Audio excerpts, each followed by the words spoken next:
This Slander podcast is brought to you by a 30-hour fueled caffeine binge that has got me shaky and fucking wired out right now. Whee! On that late night grind with last night's podcast. That's how we roll. We don't even let shit marinate. Bam! Hitting you with another one. Why? I got nothing else to do.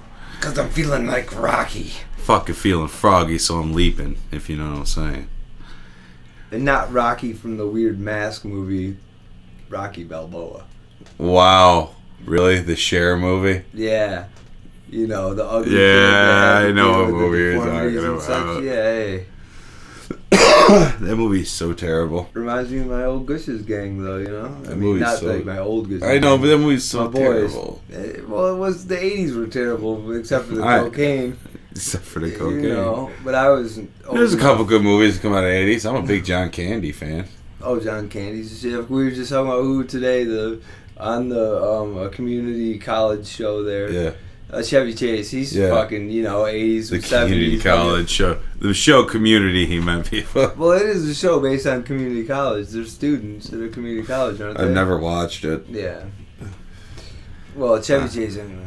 I don't watch NBC. Bill Murray, the list goes on. Hey, I used to fall asleep as a kid watching Family Ties. That's what I grew up on. Michael J. Fox before he got all fucked up with Parkinson's. Like I said, I got lucky enough to be there for like the old school Adult Swim. Like a lot of those weird fucking alternative humor shows. Big Aqua Teen Hunger Force fan, Venture Brothers fan, Moral Oral, Metalocalypse. I like a lot of some of the current shit. Their live action stuff, never really been a fan of. But I can't help it when Tim and Eric comes on. I don't even like that show.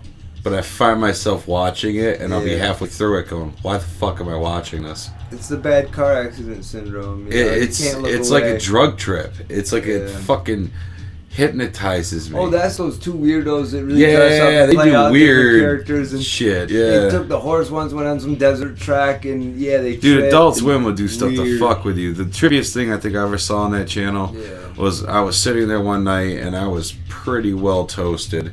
It was like 2 a.m, and they were gonna run Saved by the Bell for like a week coming up. Oh Jesus! And they put on the scene of Jessie singing. I'm so excited when Zach finds out she's on caffeine pills because she was doing drugs. Oh yeah. But it's all like psychedelic out, and it's like the voice is slowed down to the sorry. So basically, what you're saying is they glorified it, made it look like fun, so kids would try it, right? No, it just at 2 a.m, you stop dead. You're like, what the? It's like somebody's playing the record backwards. Oh, I see. The show, the network was fucking. Yeah, the commercial for it was all psychedelic out. Like, all right, I got you. Yeah, they get really. Stop me dead. I was literally walking through the middle of my living room, stopped dead, stared at the TV for the entire commercial, kind of shook my head and was like, "What the fuck just happened?" and kept walking. But that's why I like Adult Swim. They do shit that fucks with me. Yeah. Which is cool. They know who they're programming for. Absolutely, man. Fucking hey, dude.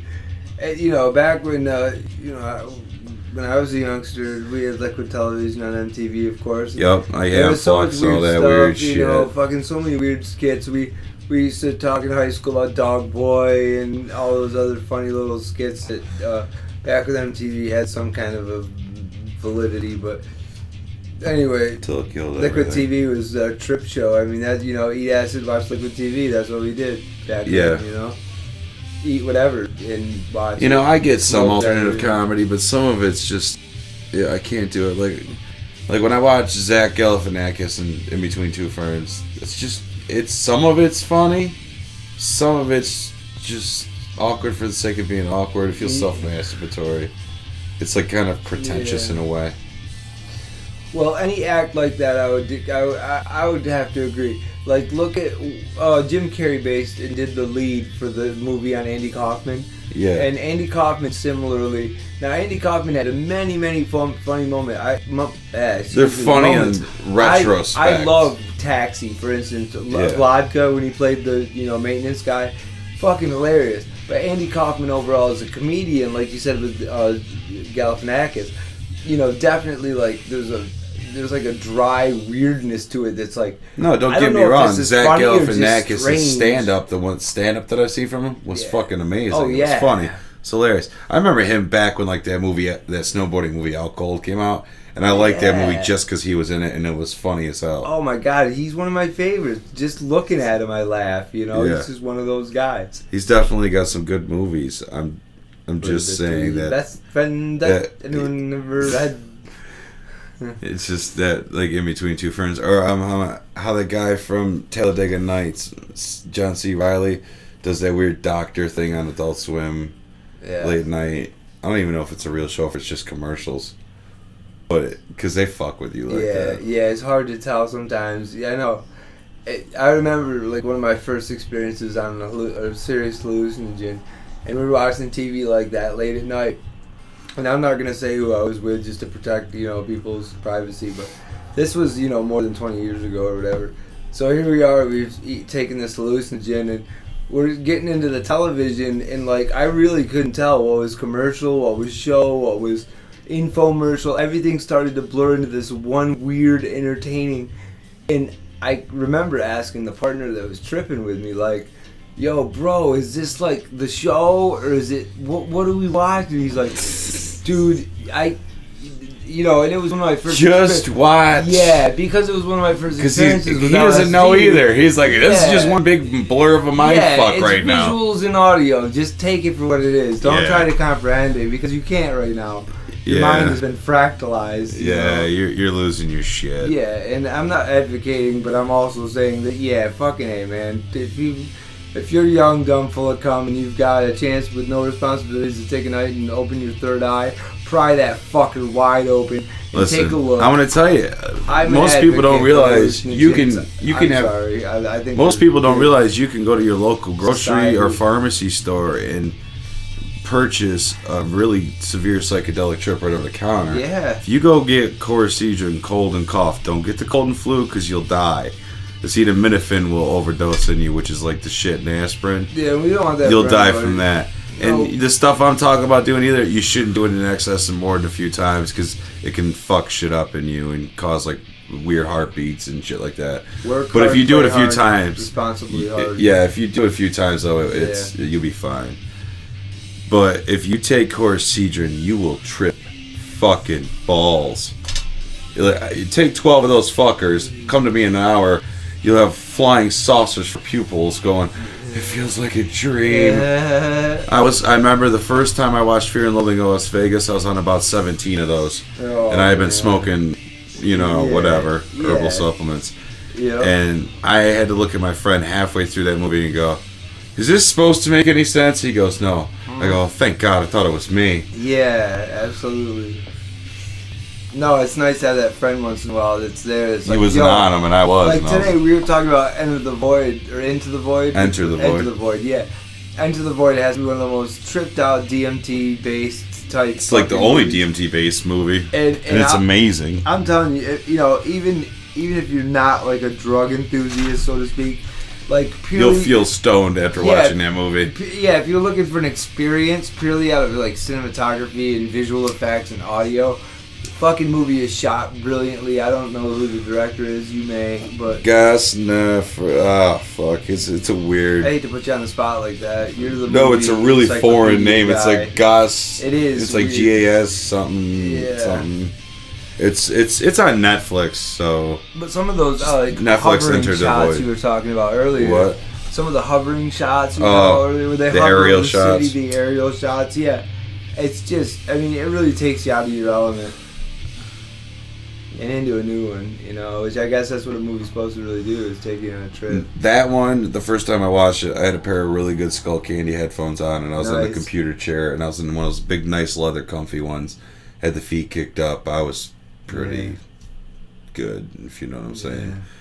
I watched that, and the next thing I know, it's a long movie. It's over 2 hours long. The next thing I know, that time had passed, and I looked away from the screen, and my little brother was in the dining room where the computer was, staring at me, going, "I've been trying to talk to you for 10 fucking minutes, you jackass." Yeah. I'm asking, do you want a cigarette? And I'm going, wait, what? Huh? What the fuck just happened? Yeah. Oh my God! You entered the void. He uses sounds and visual tricks in that movie that are supposed to cause mild distortion. Yeah, it's like those tricks on the internet. You've seen them, folks. If you've checked it out, you can stare at something for 5 minutes and then look away and see, like, you know. Not even that. There's different sounds that are supposed to make you trip. Based on that you kind of aspect of like that show we watched in philosophy class. That movie he tried to make it. Illusions out there. Well, that movie he tried to make it trippy. And if you watch his first movie, Irreversible, which is about a really graphic I've never rape. seen that. I'll check it out. It's a really graphic rape that happens. It's a really fucked up movie.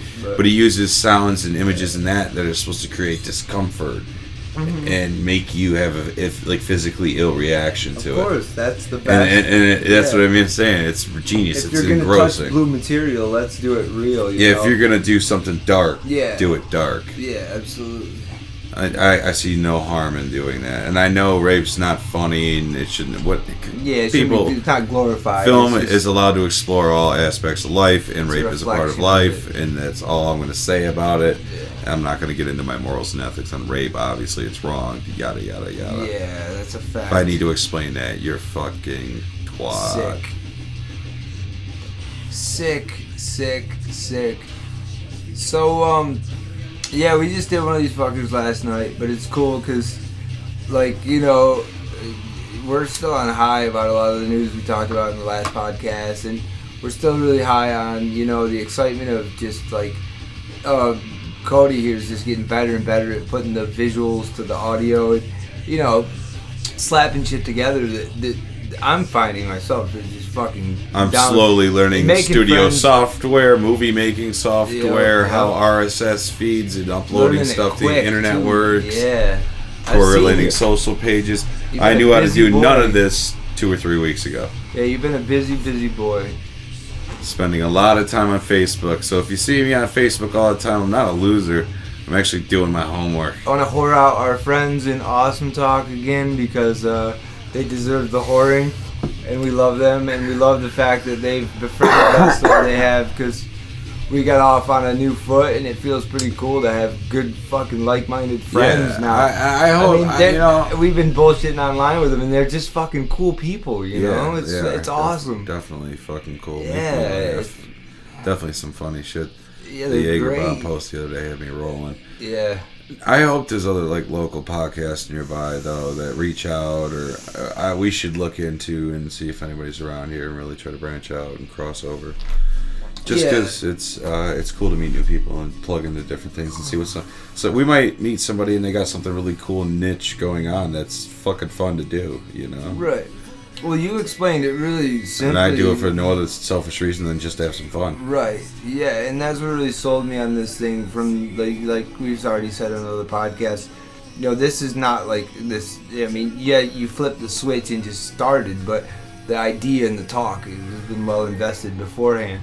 But with that being said, you know, like the way it's gotten wheels and connected. The way you first sold me on the whole premise in the beginning was, look, dude, this isn't about me getting famous and being a big shot or anything. What I want to foster, you'd always explain to me, what I want to foster is a place where everybody who's thinking and doing and being and living like we is, let's make it like the connectivity, you know what I mean? Yeah. Like, that's what really sold me, I guess. I wanted the platform to... It's a sharing of the wealth. About it. Yeah.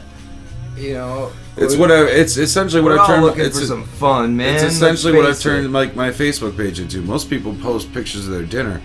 I'm trying to post funny memes that I see, which is cliche, but then cool quotes that I find, different lyrics, different songs. Yeah, different songs, different inspirational lecture videos, different podcasts that I find interesting.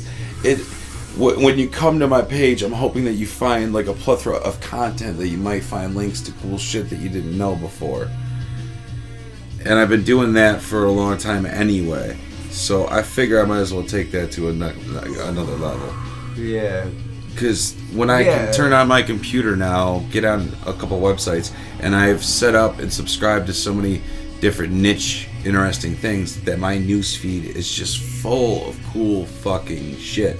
Stuff about 3D printing, protesting, banking, Peter Joseph shit, you name it. Fractal Enlightenment, I love that fucking page.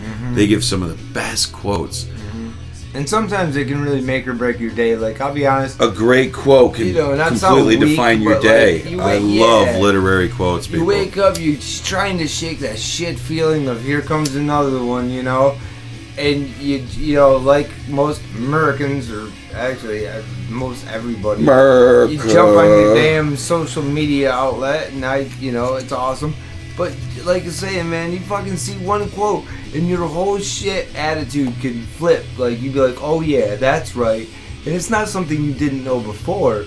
It's just something you needed a little reminder of that day to be like, you know what? Every fuck time this. there's a I'm certain gonna fucking fight this day like a fucking. There's a certain rider, version of that Charlie Chaplin speech out there from The Dictator or whatever movie he did. Yeah. Where he's like wearing the Hitler looking uniform. And he gives his speech, and it's to music. There's a specific one, and that one every time will bring a tear to my eye. I swear to God. No matter how bad my mood is, I feel better after watching that video. God, I can't wait till there are snippet videos that will inspire your day or make you feel better or be what you need to hear, and you can go to them because they're now available to you. And people are taking the time to make these things. And these people just are regular people with regular jobs or regular lives that put it together because that makes them feel good and they think it's cool. And then by doing that, you're spreading like such a positive feedback loop out, which, you know what I mean, you're like, whoever set the music to that Charlie Chaplin video forever fucking fucked with my life in a good way. Made a real impact. So with that being said, like, if someone were to want to look that up, what would you like? Just, you know, if somebody says, "Hey, I want to see that," what would you recommend typing in to find Charlie Chaplin speech, and it's like one of the top 3. All right, yeah, because I've seen it. I know you'll notice, and because it's got photos of different stuff in it. It's not just him the whole time. It shows different photos of the world stuff, and it themes it with the pacing of the speech. Yeah. And I was taking a Basic Humanities 2 class, and the first 15 minutes of class, he would allow you to email him stuff that you found that you deemed was art, that's modern stuff, that he would show to the class when we interact and talk about. So I lived for that first 15 minutes because the rest of the class was boring as shit. Yeah. Because I could care less about something that was painted in Gothic style, religious painting, fucking a couple hundred years ago. Yeah. But I sent him that Charlie Chaplin speech, and he played it, and like a girl literally turned around and like, a little teary-eyed, she's like, I really like that speech. And I was like, I know. It gives you fucking chills. Yeah. And I got to share that with everyone. Same token, I got to share the little stick figure animation of Doug Stanhope talking about prescription medication, how all the dummy drugs are now popular. Yeah. Keep you going, keep you producing. Yep. I showed that one in my fucking he was also our philosophy teacher, but he was my Basic Humanities teacher. Yes. He was laughing his ass off up front, going, guys, if you don't know who Doug Stanhope is, you really should look him up. Just my ability to share that with them and everybody else, that it's cool, it's fun, it's when I get to talk to you about a new band or a new thing I saw, it's mutually it's exciting, dude. I'm not afraid to use that word. It's fucking exciting. Yes. Like, we just when I get a little kid excited to show you something I found. We're gonna hard find it again. Look at this cool fucking thing. You know, cool things happen. You chat with the right guy. You're like, you foster somebody else's career in a positive direction. It's a fucking high, bro. It's a high like nothing else. And then to have it all come together, like some of the stuff we haven't been able to reveal yet that we have up our sleeve, it's fucking amazeballs, dude. And by the way, I did steal that from Awesome Talk, because it's funny. I want to say this because if they do listen to this one, that very morning, for whatever reason, when I was getting out of bed and into my chair, the word amazeballs came to mind before I even had gotten anywhere near coffee or a cigarette or a dump or anything else. So I get on my fucking Facebook, and dump. And, so I get on my fucking Facebook, and a comment from Awesome Talk is amazeballs. You know, and I'm just like, how fucking ironic is that, you know? And I would have had no idea, you know? It's the mysticism of the universe, I guess, you know? I like the fun of that. No, it's really fun is because of the subjectivity of just plain text on the internet. When I write something or post something, you could take it a million different fucking ways. Of course. But when somebody responds to something you've posted that's kind of in a certain vein, and they get the humor, or they come in with their own brazen weird humor, and you know what I mean, you get it right away. That's becoming a skill in itself, though, to be able to recognize that in people through plain text and realize intent and logical connection to it. See, so the people freaking out about our detached sense of connection and communication, I believe that will evolve into a functioning thing anyway. Yeah. Again, and we do tend to harp on like the power of the internet, but let's face it, like at where we're at, we have a lot of other things, prosthetics, we have cool Google lenses, we've got some other neat technologies we can go into, some simulation things coming up that are going to be incredible. The new curved TVs, I predicted that 10 years ago. I said TV should be curved like that, and now all of a sudden it's just amazing. I said to somebody yesterday, what the fuck is the VR goggles? One of the fucking commercials came on for the curved TVs. And I said, I guarantee in the next whatever, you know, when my kids have kids or whatever, you're gonna enter a room and it'll be basically like the dome. You know what I mean? The whole room will be essentially the TV. You'll sit in the middle of the movie, so to speak. One step closer. We're gonna see the like merging. Star Trek. We're gonna have interactive households. Yeah, and what do they call it? The hologram, the holodeck. Yeah, like I believe in that. That shit, you know, man. when you watch, like, I think it was Minority Report with Tom Cruise, and he was pulling the stuff out with like frames and computer stuff. That's coming. You can already kind of do that. Iron Man's kind of stole that too. He does it's fucking. It's cool as shit though. It is. Oh, if I could do that, I'd be like, oh yeah, I'm a bad motherfucker making charts and shit, and really the computer's doing all the work. We're nerds. But I'm petting my fucking monkey ego. It's fun. Good. No, pet that fucking monkey. No, I like new technology. It excites me. I like new things. I never want to become one of those people that gets stuck in a generational thing where they stop accessing new music and new things and they just stop wanting to learn new shit. Yeah. If you're doing that, you've conceded half the battle and are tapping out towards dying. Yeah. Yeah, I concur 100% with that. I mean, and it's hard because we both try to tread lightly when we say that because we don't want to judge. That's the last thing we try to do. I mean, we say a lot of crass shit on here, and it's fun, and it's tongue-in-cheek, but, like, honest to God, once again, man, like, I think we're just a couple of guys from a couple of different generations, not too far apart, simply trying to fucking shake some shit up, because just for the fuck of it.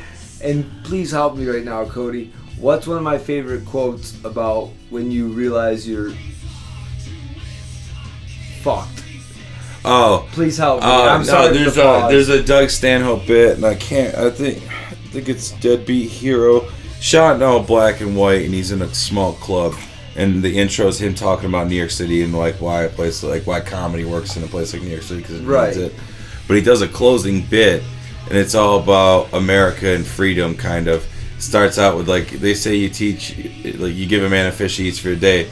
You teach a man to fish. Well, then he's got to get a fishing license. No, you got to whatever. Right. And it spirals into this whole thing. Spirals into all the bullshit. And spirals into all this bullshit. And he goes, "You were born free. You got fucked out of half of it, and you wave a flag celebrating it.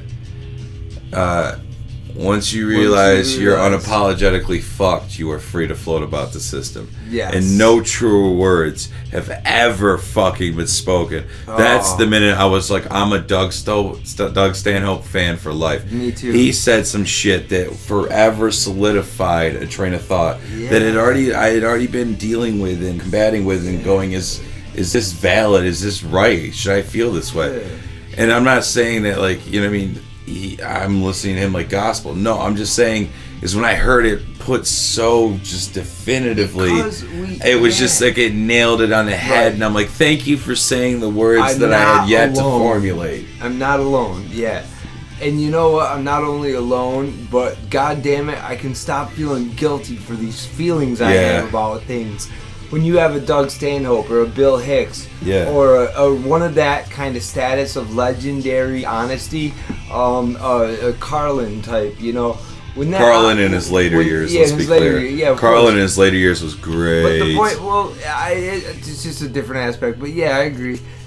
But the point is, when you start tapping into some of these gentlemen, and there's some funny women out there too doing a job in stand-up right now, by the way, and some ladies doing, you know, the podcasting like we are, and they're just as hilarious too. But these guys, you know, these guys make us guys, what I would say, feel a little less douchey about some of our real inner feelings, like, and then you start to see, like, this life I walk around, or, well, I don't walk at all, but this world I roll around in, like, you know, starts to seem kind of bullshit, because you realize, like, everyone's talking a different way than they're actually thinking. You know what I mean? Yeah. And it's I was always it's fascinated like fraudulent. It's like, oh by my artistic God. figures that had rabid fan bases, and I don't mean in mass scale like pop style ones where girls are screaming after you run down the street, Justin Bieber style. Right. I'm talking about like Tool fans who go batshit and will wait 10 years for an album, right, and buy the fuck out of it and think it's genius when it comes out. Those kind of fan bases, Clutch has one. A lot of them they never had to go mainstream because they didn't need to. Who are we listening to right now here? Yeah. Yeah, Polka. Polka Dot. Todd Smith again. Yeah, you know, one of the greats. I always gravitated towards those people. Like Doug Stanhope's probably got like 100,000 people that like bleed Stanhope kind of thing, you know. Yeah. And Rogan somehow mainstreamed it. Like, he's got over like 1 million Twitter followers. That motherfucker's crazy.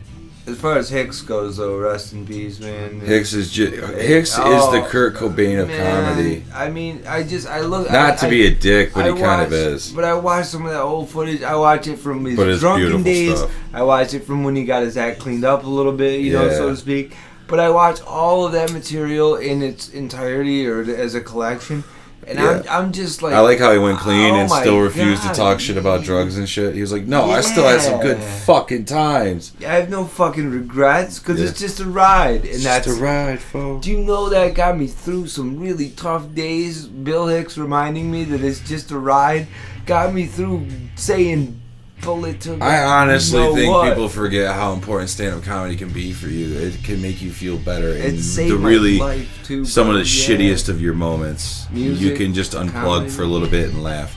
It's not like watching a show where you feel soul-sucking numb giving into something. Yeah, man. You feel engaged when you watch a good stand-up special.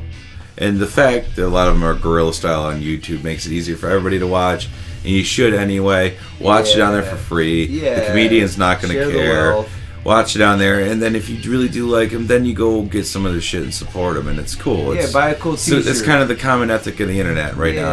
We gotta, as people that want to put out product or like entertainment or material to consume, you have to just put a lot out there in good faith in hopes that when like really concentrated projects or like stuff you put a lot of effort and money and funds into finally sees the light of day, that maybe you got the backing then. You know what I mean? People are genuinely interested. The right people are going to watch it. You're not going to have to go through this whole subverted critic kind of analysis. I mean, you will eventually, but you know what I mean? The people that support you and like you are gonna like what you do. Well, see, back when my band first got signed and all that, back when there was all the rules. When there was an actual record company, Cody, and you know exactly what I'm talking about because you worked in the record company business. So not really, but I know how it works. You know how it I know works. what you're talking about. You know what I'm talking about, numbers and shit. But anyway, back when there was an actual record company and we were signed and we were touring and stuff. You know, it was like old math versus new math. Now, and if you let me just get through this spiel as quick as I can, for me personally, like as far as like audio and visual stuff, I'm almost ready to just give it all away as much as I can, everywhere I can, no matter what new song it is, old song, anything visual, artistic, painting, or otherwise. But the point I'm getting at is, do I have monetary needs? Yes, who fucking doesn't? Do I have a fucking house to pay for and yada yada? Yes, I do. Mm-hmm. But as we talked about earlier on in the week, you know, I mean, we're looking for some bare essentials just to do what we love to do. No, and with that being said, a roll your own cigarette right now. Yes, you are. I give you props for that. But hey, I'll get to my point. I think a lot of this stuff comes down to merchandising. If I could just speak as a businessman. Yeah, I know, but people don't want to hear about it. That's gross. I know, it's not. Fuck that. It's not gross, dude. It's gross sounding. I didn't say Okay, you it don't is want to buy a gross. Joe Rogan T-shirt? I do. I do, want yeah. one. No, I want to hire There you a go. t-shirt. I want one. No, I know. want a I'm not Slander saying t-shirt. it is gross. You're confusing with me saying it is gross versus I'm saying it's sounding gross. It sounds There's gross. a difference I between guess. the two. I don't know. No, when you were like, when you want to get into Nature of the merchandising. beast.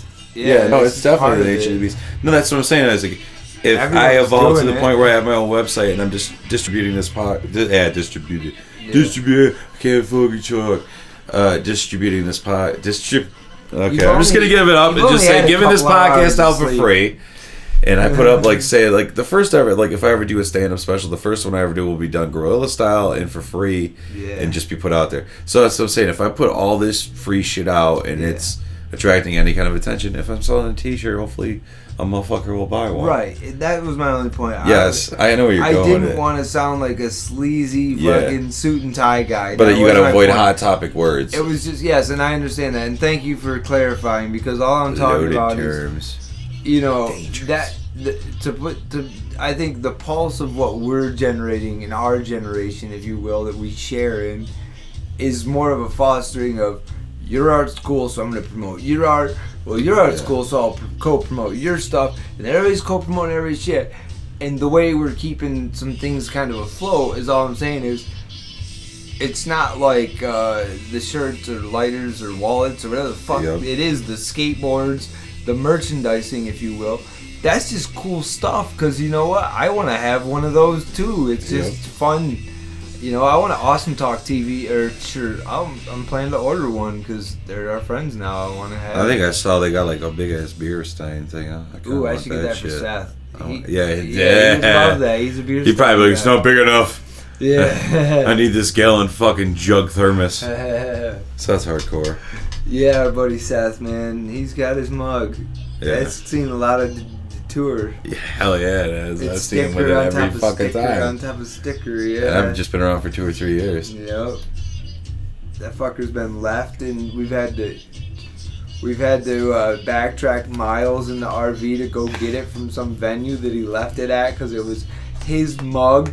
You know what I mean? It's like, you know, I'm not talking shit, bro. It's badass. I'm glad it still lives on to this day.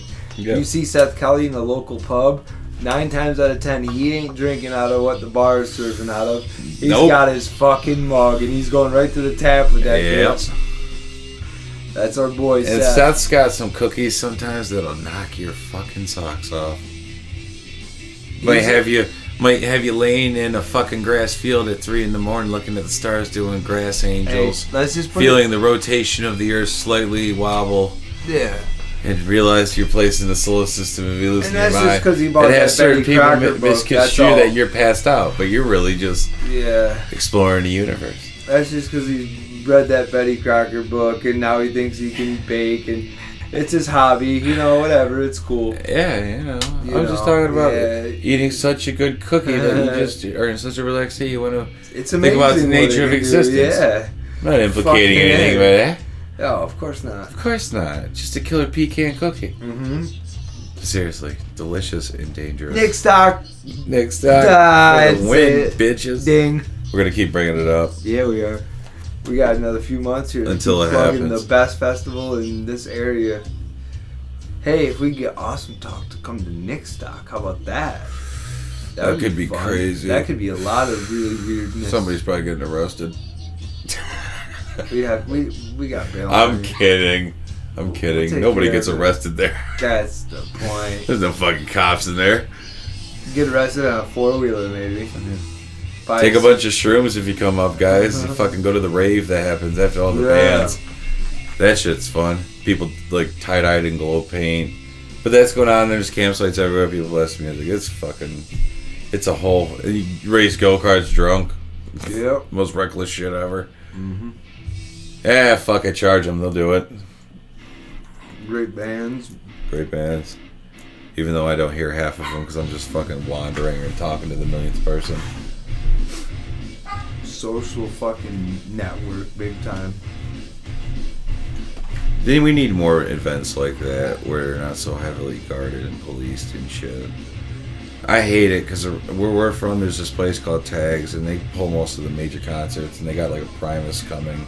But the problem is it's like a mainline, mainstreamed fucking place, so you can't get away with shit. Security's uptight, dickwads. It kind of kills the vibe of a raw concert experience versus like you're somewhere in a venue that doesn't fuck around.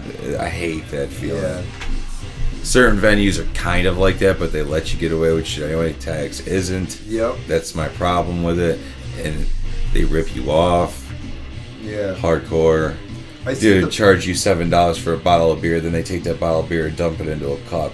And it's the same fucking beer that's on tap. Yeah. You could have saved yourself $2. They don't tell you that. And they give you the option to buy the two. It's fucking ridiculous.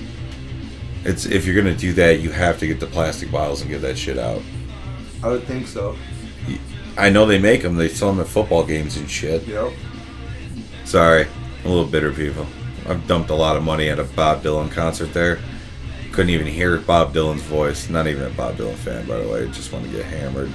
Bro, you're preaching to the choir. I'm not going to even name one venue because I want to remain diplomatic, but we tried to figure out how many venues I've played in the course of my music career, and I honestly couldn't come up with it's been so many, I don't know. But anyway, you'll have that, man. It's just a different relationship with every fucking venue, and but I understand where you're coming from. Some venues are just so uptight for uptight's sake, where you roll in, you're trying to be casual, you're on tour, you're dirty, maybe you haven't showered, you want to fucking just get down to brass tacks, and you've got papers to sign, and this waiver, and security this, and as a band member, I'm saying, like, some venues are just so uptight, it's like, give me a fucking... Yeah. But, like, we're going up to Watkins Glen here, and we got DFD coming and doing some I don't know if you wanted to try that. I'm dropping that fucking bomb. It's DFD coming June 1st. In the works. Watkins Glen, motherfuckers. Dog Passion Disco is coming to the area, folks. It's going to happen. Anyway, that venue that we're every time they play there, I have a fucking iffy night. Either goes great or it goes south. Either I remember their performance or nothing past 10 o'clock. And when you it's say dangerous. south, that just means because it's a cool bar. That's what I mean. I had too much fun. A little too much fun. Yeah, exactly. It's not because of the show's It's fault. a nice place, though. It's a great place. They good got service. Great food. Good food. We're talking about Bullpen. Not that I ever eat any of it because I'm too busy drinking Miller High Life and our buddy. That's my buddy Steve Bush. Doing if shit. He's listening. Steve, and we love the Bullpen North. Fuck yeah, dude. I'm announcing a concert to before I even have given you the old chat, but we're old friends, so it's all gonna pan out. Listen, Plus, Steve is the biggest Dog Passion Disco fan next to myself and you that I know. I don't know if you knew that. You know, the owner of that venue's like before we had them play with Polka Dot and stuff. Steve's a really big fan of DFD. That's fucking cool. For him, this is gonna be like a dream come true to have them come through town. You know. We're all excited. Of course, you've heard it before, but yeah, we love our fucking DFD. Yay. You know, the beautiful part is you can pay $10 and like probably stand pretty close and get a really good fucking view of that show. It's one of the most talented people on the planet. Not enough people come to that show. Yeah. Which, I mean, I wish it was packed to the brim, but at the same token, I wouldn't be able to just freely walk up to the front and enjoy the fuck out of it. Well, let me defend the last show. The one before the last show was wall to wall. Yeah, that one was fucking packed. We had a fucking big snowstorm. Yeah. We had a huge fucking... Nobody could do anything about it. Yeah. Everyone was amped to go, and then everyone's phone started going off when the snow started coming down. Yeah. And it didn't kill the show. We probably still had 100 and some people there. It was a shitty weather night, though. But yeah, the weather sucked balls, and nobody could have foreseen that. But that was it. Just got drunk enough until I didn't care anymore. Yeah. I remember when the new Haunt in Ithaca is a huge place. You could fit 1,500 people in there. And it's another venue where they're pretty chill. I never had a problem there. Yeah, that's where we opened for Clutch. That was fucking rad. The sound and quality on there is very nice. But when we would play with Dog Passion Disco all the time at the Haunt in Ithaca, the new Haunt, I should say, the newer Haunt, man, we'd have that fucker packed from the door to the stage, and that's a rush, dude. To be able to pull it, like... I've got to hang out in the green room there and shit. Yeah, it's a good time, man. Yeah, it's fun. It's fucking good cool. times. Man, that's my boy Jay Harmon. I love you, buddy. I love the Haunt. I love Gush's. I love Watkins, the Bullpen North. Let's see, what else? If anybody's from the Elmira area, you got any fucking cojones, you go to the Gush's show. Because that's where the real fucking shit goes down. That is where the depraved go. I guess I can let this cat out of the bag too. This cat's confirmed. As far as I know of my last meeting, I will be running a weekly open mic stand-up thing at Gush's over the summer. Sweet. This summer coming up. Cheap liquor, cheap beer, and comedy. Yeah, one night a week. All I gotta do is show up and host it. And it's a hole in the wall. Yep. So all the rejects of the area come out. You'll feel right at home. Yep. If you think you're funny, get on stage. No charge. Just get up there and have us laugh. Yeah, we'll have the PA and all that. Yeah. Well, I won't, but he will. If someone's not killing it and they're just a jackass, well, here's the exit. Stage left, you know. But you just let it rip organically, you know. It'll be somebody fun. walks up, hands you a Jaeger bomb, and that's your cue to get the fuck off stage. Yeah. So we're polite. We give you a drink. We're like, all right, here, do a shot. Man up. Deal with it. Yeah, when you got old ladies with half their teeth just dancing with the mic going, I was once in love with a man. That man left me with a beer in my hand. Yeah, you're like, all right, lady, let's get somebody funny up I'm here. like, man, I can't believe they're smoking crack out back and they run. Oh, God, where are we going with this? It's a biker bar, folks. We have some I'm kidding. Really I've never seen anybody smoke crack there. Ever. And they're our friends and our family. We love them. Seen a gun there, though. Yeah, well, guns are just a part of humanity. I didn't freak out. A bunch of people we were with bailed. They all got scared. I was like, I ain't gonna get shot. I don't give a fuck. If you're doing anything worth living, it's dangerous, motherfuckers. That's just the way it rolls. Oh my God. And I'm not advocating hanging out with people with guns. I'm just saying if one happens to walk by you, don't freak out like a stereotypical white person on a fucking sitcom and then have to come to some fucking god-awful sum-it-up conclusion. Yeah, I pulled such a 180 that last semester on the whole gun, really, as a man, fundamentally to my core. Because, like, you know... A little late to even have the argument. They're kind of just fucking everywhere. There, exactly. That's just part of it. But growing up, like, my parents were very savvy. For $200, I could have a gun without a serial code on it tomorrow in this town. It's a part of our reality. So I don't want to hear gun control. It's stupid. Right, but so let me take this to a light point, so it's not a dark, you know, depressingness. It's not dark. I've gotten over this like thing where I hate guns because of what guns have done. I actually am so excited for the warmer weather because we have some land up in the area, and then we've already talked about it. We're gonna go up there and set up some bottles and cans and shit, and just fucking go ape shit. Yeah. Just shoot some motherfucking rounds, just for the fuck of it, you know. What a great feeling! And when you're somewhere where nobody knows where you are, that's the best feeling. Shooting guns is fun. Like I'm not. It's a rush. I'm not. It's a rush. I'm like the antithesis or whatever, the exact opposite of an alpha male hunting macho sports guy. But like I'm gonna tell you right now, if you load a .38 revolver up and you shoot at a tree, it's kind of fun. You got the awe effect happening. It's loud, it's violent, and it hurts a little. Scratches a itch. It's like tattoos for me. I tell you, people say, you know, it's the dumbest question to ask a guy with tattoos, and you get it all the time. Did that hurt? I'm covered in tattoos, and I'm like, no, it tickled. It felt like a feather, you know. It's like, of course it hurt, but it was like this interesting, neat kind of pain, and you become addicted to it. Like, for me, tattooing is like, I love that burn. I'll keep it vague, but I remember walking through the woods bored on a fucking Thursday afternoon with my one buddy, and we were walking around through the woods with shotguns, just shooting trees, not doing anything, and not fucking anything. I'm not doing. I mean, we weren't shooting at animals or anything. And we were just like walking around because you're like, fuck, you get some exercise anyway. And I walked right into a weed field. A weed, like somebody field? Somebody had been growing right in the middle of the woods, and they had barbed wire fenced off like this big area between the trees. Did you start rolling around that shit like a cat in catnip? Fill a couple duffel bags. Alright, fair enough. So I just imagine some shit, somebody might come shoot my ass.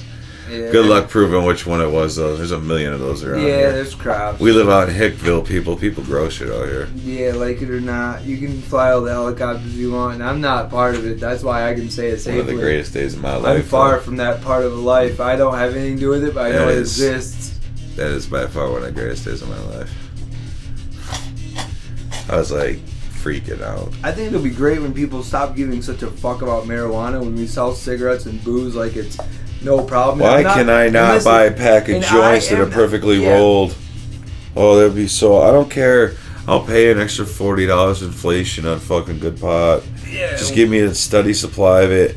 And if I can have all kinds of different edibles, like candies, sodas... I'm saying whether you're a all user this shit. or not, I will it be just doesn't make spending the fucking rest sense. of my days high as a kite, because life is just better high anyway.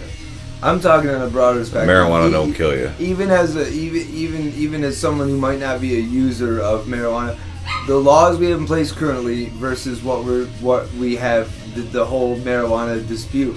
It's just so illogical. It just makes you bang your head a little bit against the wall and say, really, we're still at this place about this thing that grows natural, you know? It's totally true. Wow, we're so evolved. I don't want to cut you off, but we're That's all right. gonna take a quick intermission because I gotta grab coffee. That's But I cool. do want to come back. We'll be back momentarily, folks.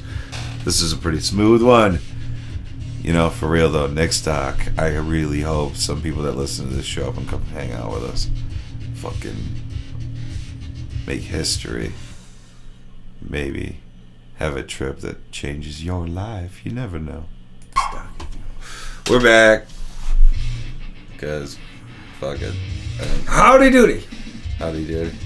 I'm so fucked up on caffeine and nicotine and no sleep and fucking crazy Cody all the time, and I'm slandered out like a motherfucker in a great way. Crazyville, Cody. That's where I am. My brain never shuts the Thanks fuck for up, asking. no matter how tired I get. It just amplifies. There's like a very few spastic things that android. can shut the narrative up in my head, you know? Circus. That's why I love that every time I die song host disorder, and it drags me out of my head, and it drags me out of my head. I mean, like, sometimes your addiction is that because it's that. It drags you out of your head and you enjoy that. Because sometimes it's nice to make decisions without fucking being hyper aware of the moment, every second of it. Ignorance is bliss. It's a slippery slope, but let me tell you what. Sometimes not knowing is a little bit of a tastier path.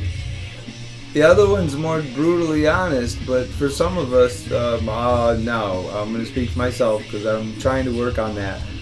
For me, I find facing the brutal truth is ultimately much more freeing of the shackles of anything that we objectify, and really allows me to just fucking walk away from it all Sometimes it's honestly like the only way I can and walk fucking- into what I want to walk into. Yeah, sometimes it's the only way I can talk to women. Like, because to be hyper aware of every moment of talking to a chick, sometimes it's just fucking maddening. Spaz you right It's, out. Yeah.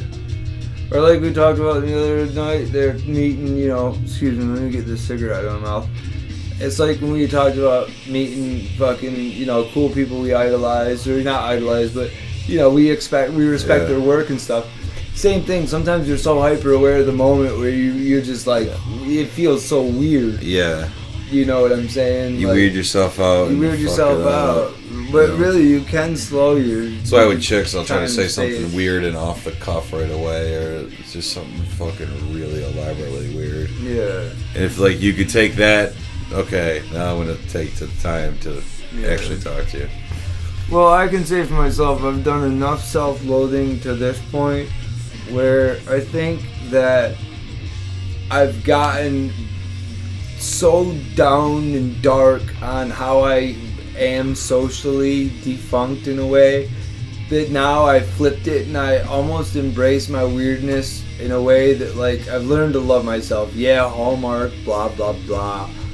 Fuck it, I don't care.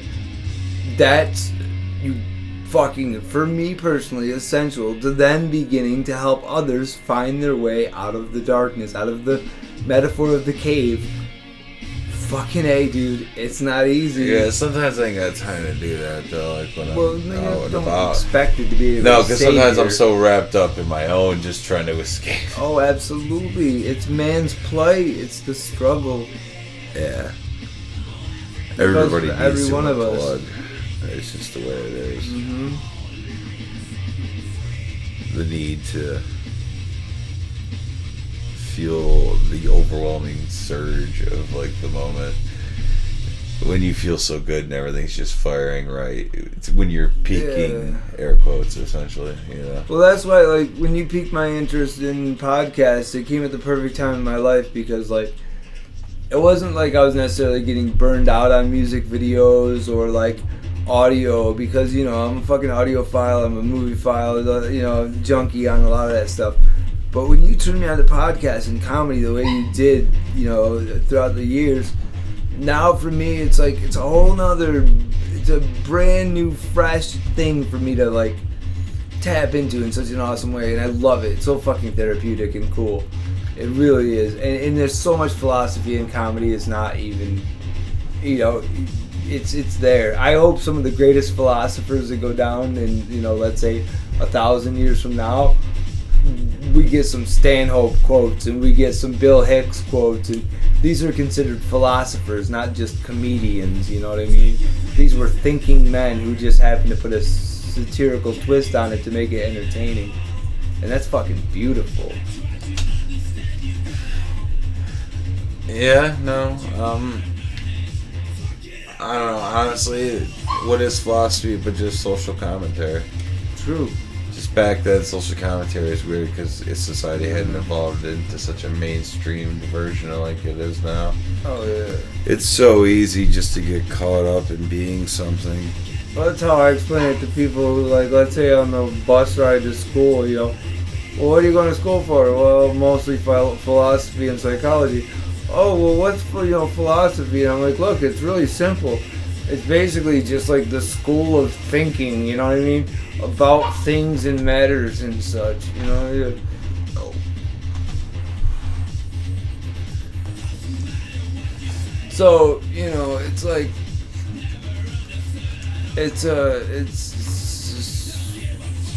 I'm tired. I'm tired. No,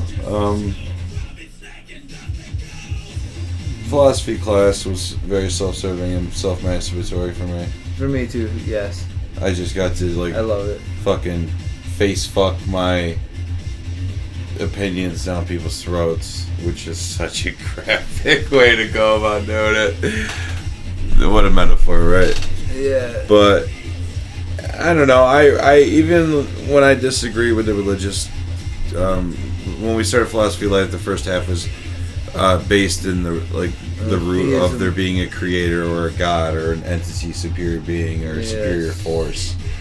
And what people I think confused to that in the beginning was like that necessarily these people were defining it as Christian or Muslim god or whatever.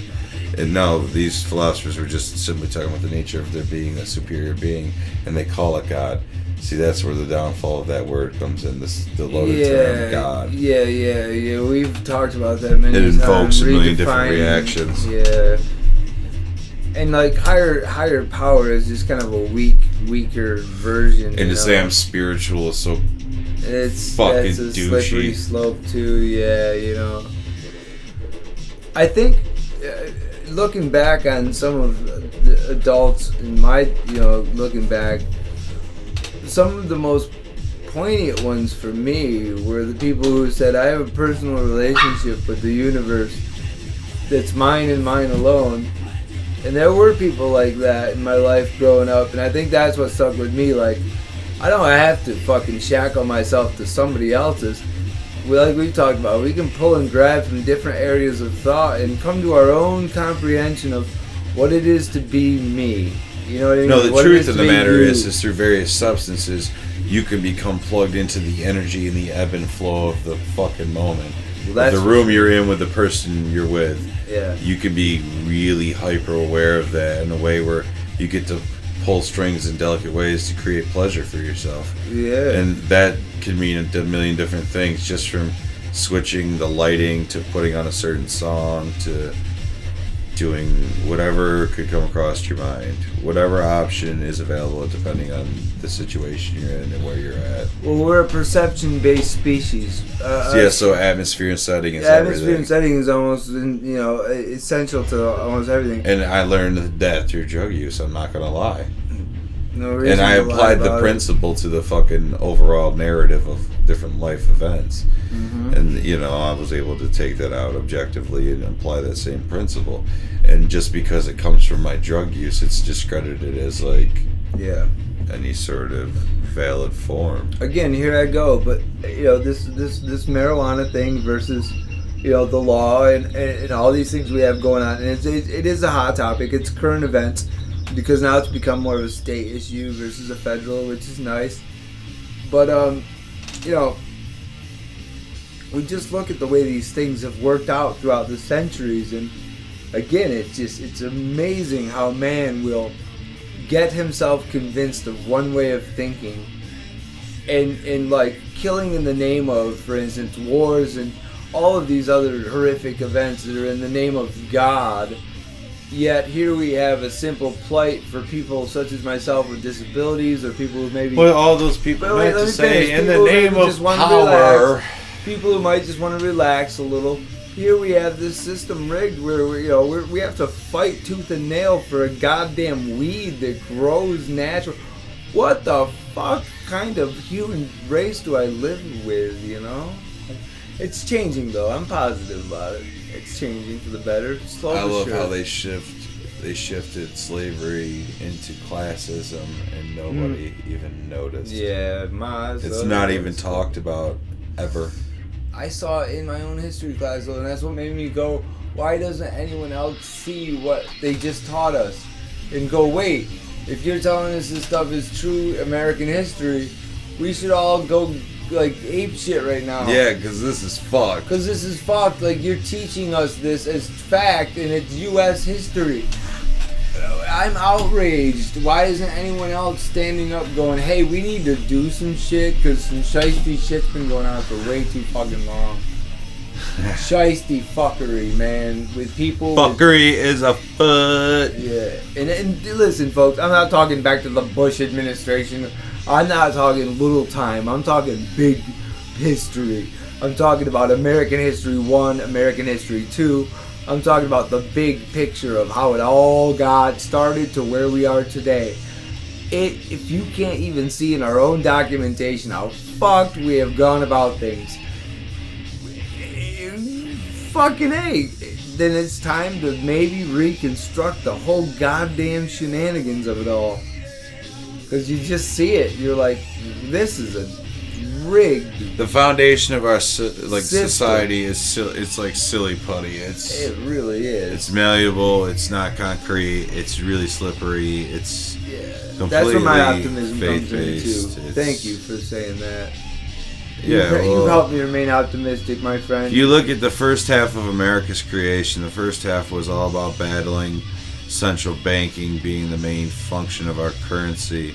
And then around the 1900s, like 1913, I think it was, so stuff like the Federal Reserve was instituted.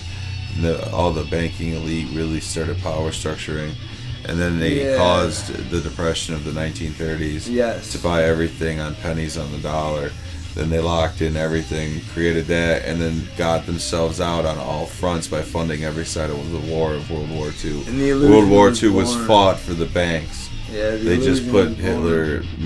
People put Hitler in power. Yeah. Well, we did it with Iraq. He was just a crazy, captivating speaker who was on a shitload of methamphetamine. They were feeding Hitler methamphetamine all day long. And I'm talking not smoking it, not sniffing it. I'm talking pure injections. Yeah, man. No wonder he's fucking angry. Yeah. And delusional. And paranoid and wanted to separate the dirt from the clean. And he's a fucking tweaker. When I say tweaker. that, I don't mean racism. I mean, that's the kind of delusion. Thinking there's certain people that are dirtier than others. Hitler's a tweaker that liked to paint. It's like, he was probably butt naked, blasting music. And you know what I mean? Semi-hard, making the fucking servants stand there and watch him for a minute and be like, no, I'll get to you in a minute. Be like, uncomfortably stand there while Hitler's nude painting, and You're like, oh, Mr. Hitler, it's time for another injection. He'd be like, oh, you can have the day off. Oh, no, you need another injection of the super meth.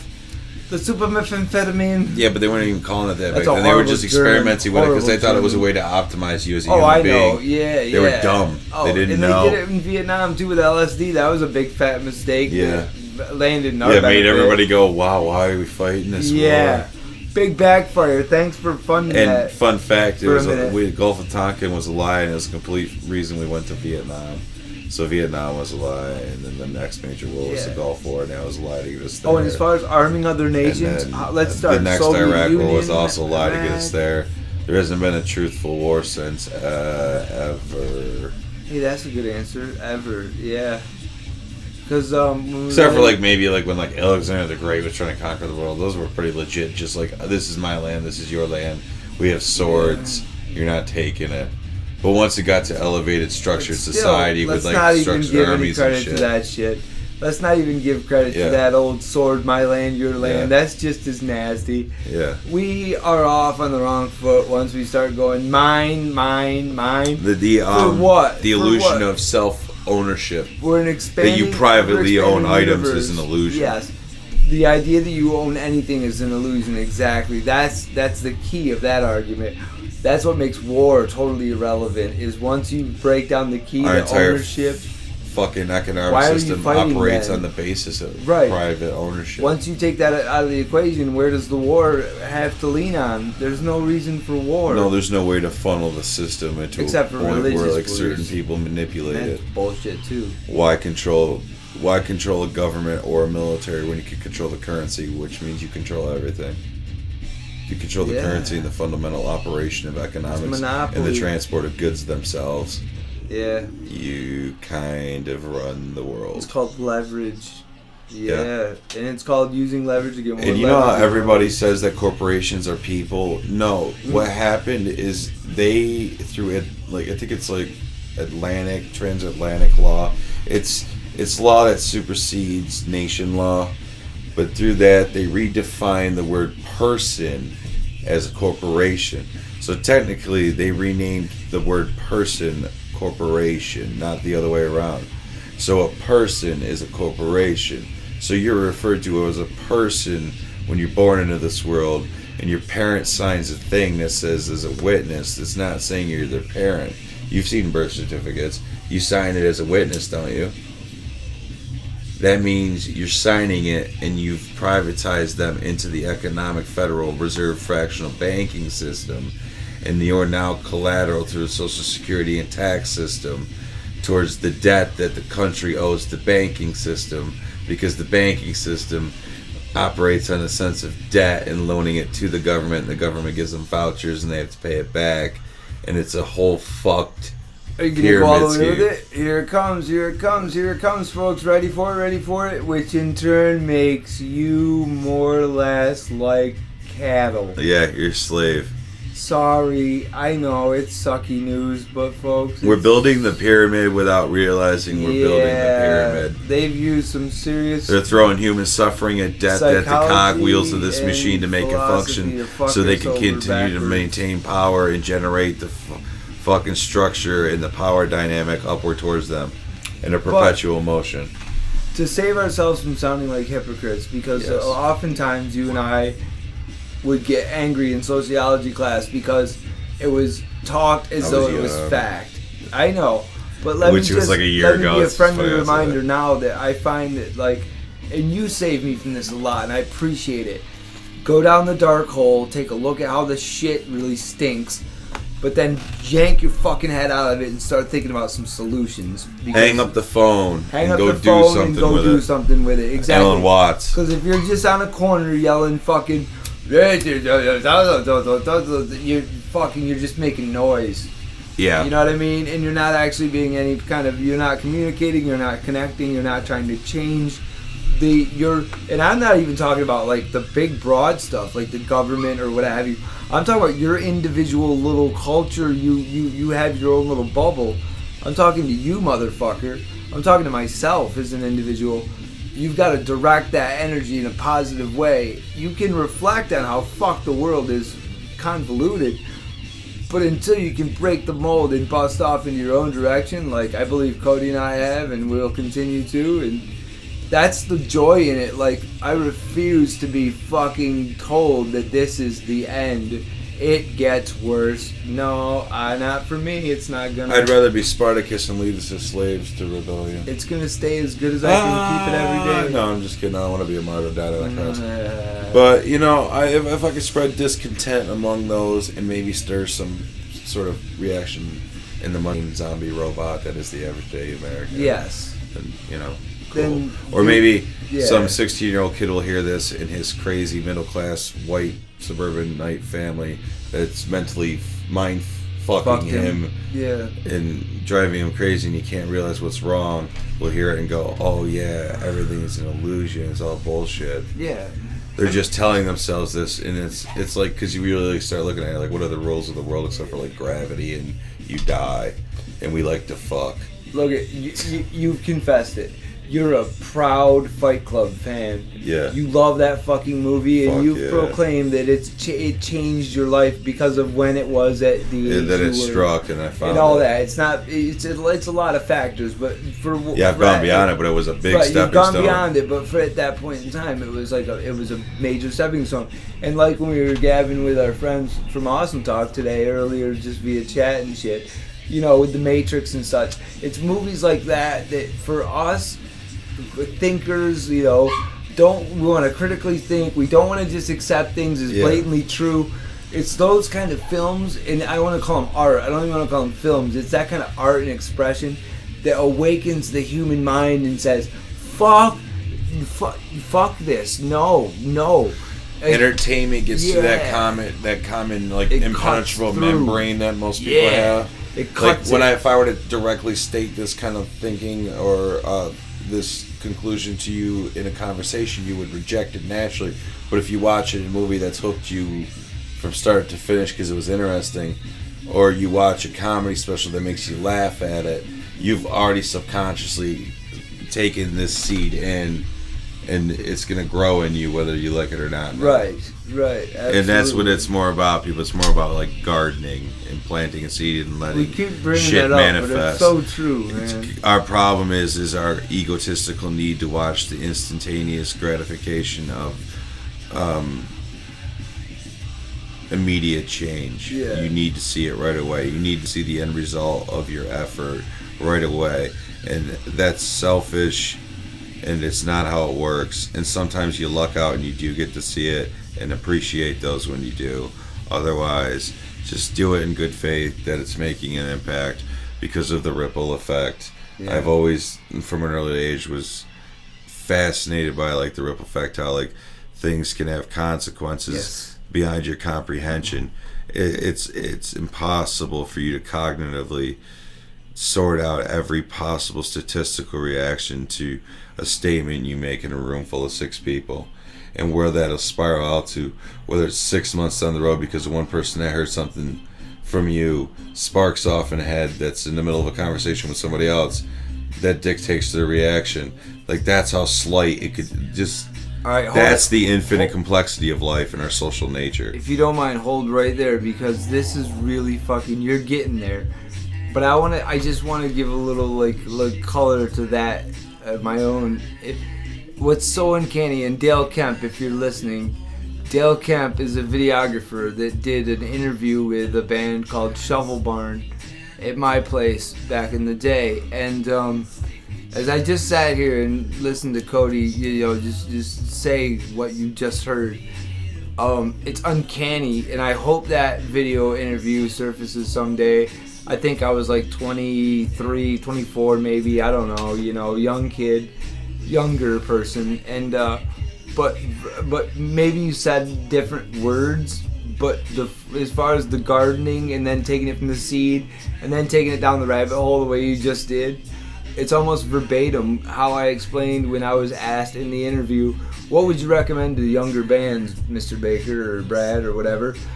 And like what you just fucking said about life in general is pretty much at my age at that time exactly how I felt, and it's still how I feel today. It's a cultivation. It's farming. There's a lot of loaded terms, but Bro, I give you mad props because you've grabbed the pitchfork now and you're tilling the land, you know. You know, like Maynard and his winery, bro. Slander's your fucking winery, dude. It's awesome.